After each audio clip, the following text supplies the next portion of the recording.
நீ தங்குவியாடா இந்த வீட்ல? இது எங்க பிரச்சனை, நாங்க பாத்துக்கிறோம். இப்படிப்பட்ட வாழ்க்கை வாடுறதுக்கு நாட்டுக்கிட்டு சாவலாம். வீரமே ஜெயம். என்னமோ சொல்றாண்டி, கால் கேக்குதுங்கிறான்.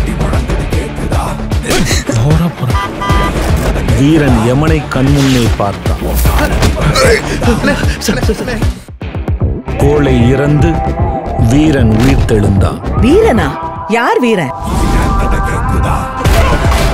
அந்த கடலோர தென்றல் காற்று வீச வீரனின் விளையாட்டை அவள் வாஞ்சையுடன் ரசித்துக் கொண்டிருந்தாள். எவர் வச்சுக்கிட்டு இருந்தா? யோ, கதைக்கு வாயா. வீரனுக்கு புரிந்தது, தப்பிக்க ஒரே வழி யுத்தம். சொல்றா, நீ தங்குவியா அந்த வீட்ல? மாசியா நீ?